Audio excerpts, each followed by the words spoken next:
இளையராஜா அவர்கள் தலை குனிந்து மக்களின் ஆரவார கரவொலி பாராட்டுகளை தலைவணங்கி ஏற்றுக்கொண்டார்.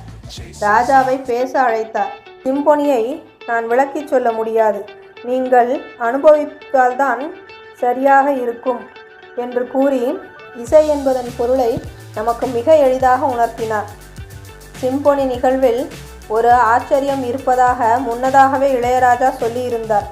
அதன்படி ஒரு இடைவேளைக்கு பிறகு மீண்டும் இசை நிகழ்ச்சி தொடங்கியது. இளையராஜா இசையமைத்த சில சினிமா பாடல்களை ராயல் ஆர்கெஸ்ட்ரா குழுவினர் வாசித்தனர். பலமுறை நாம் கேட்டு ரசித்த மடைத்திறந்த வெள்ளமாக ராஜா ராஜாதி ராஜனிந்த ராஜா தும்பிவா தும்பிவா கண்ணே கலைமானே பூவே செம்பூவே போன்ற பாடல்களை தொடர்ந்து குழுவினர்